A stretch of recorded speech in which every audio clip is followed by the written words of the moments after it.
знали, что есть 7% людей, которые не поддаются обучению. Да, это статистика. Чтобы вы знали, что есть 7% людей официально, которые не поддаются. В любом обществе, в любом направлении обязательно будет 7% экстремистов, 7% там, религиозных, 7% фанатиков. Обязательно. Вот эта цифра существует, чтобы вы для себя знали. Когда вы строите стратегию, вы должны, значит, что такое достигать ее. Задача менеджмента, я сказал, сделать товар. Задача менеджмента, я сказал, сделать товар дешевым, цена, и высокого качества.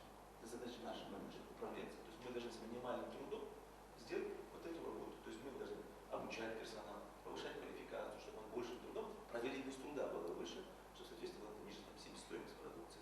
Мы вводим стандарты качества, всевозможные и так далее. Что значит сделать товар дешевым? Это значит, мы хотим, чтобы поведение человека было точное,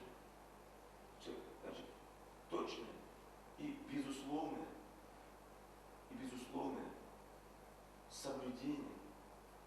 соблюдение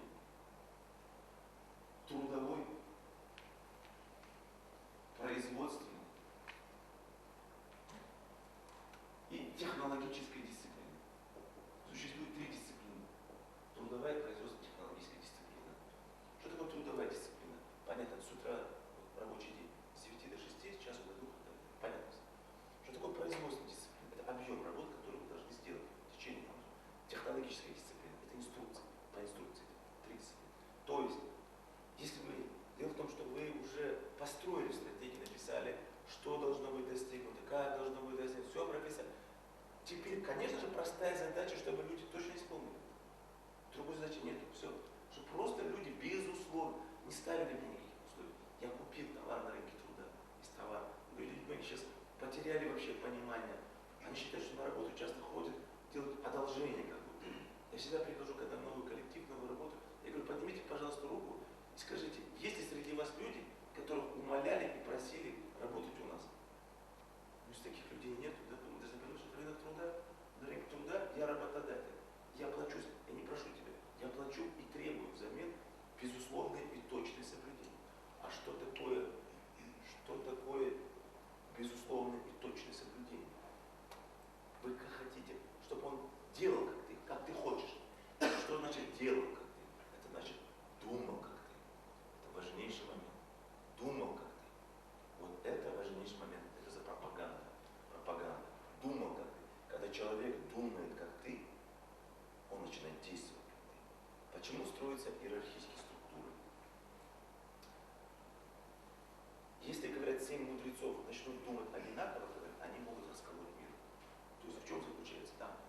Там Ленин усилием мысли развернул цивилизацию вообще-то. Мир развернул. Там Гитлер усилием мысли развернул там это. Представляете, какова сила мысли, да? А если 7 человек нужно развернуть одинаково, они могут расколоть мир. То есть, для чего мы проводим обучение? Для чего мы делаем иерархические структуры? Иерархические структуры вертикальные, вершина, да, управленца, руководитель. Задача его проводить пропаганду, разъяснение, чтобы люди думали как он. Тогда они будут думать как он. Вот для чего это делается. Обучение, образование, подготовка не только там для повышения квалификации, все понятно. Но вы должны понимать подтекст. Для чего делается? Это, говорят, управление сознанием человека. Чтобы люди думали, тогда программа приобретет силу. Вся теория войны разработана фашистской армией. Так Манштейн знаменитый был. Он разработал все тактики войны, которые сейчас есть, они разработаны ими. Он разработал тактику 7-кратного перевеса в одном фронте, разрывы и так далее. И в Багдаде тоже. В этом заключался тоже смысл.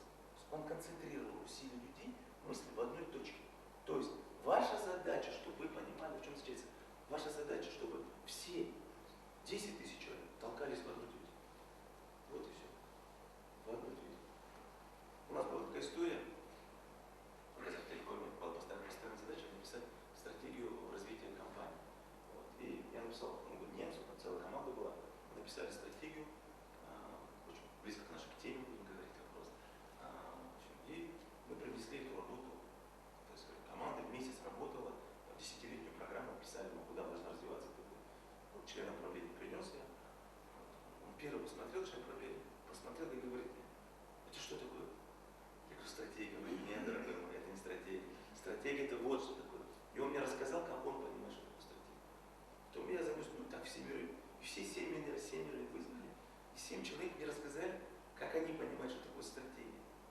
дошло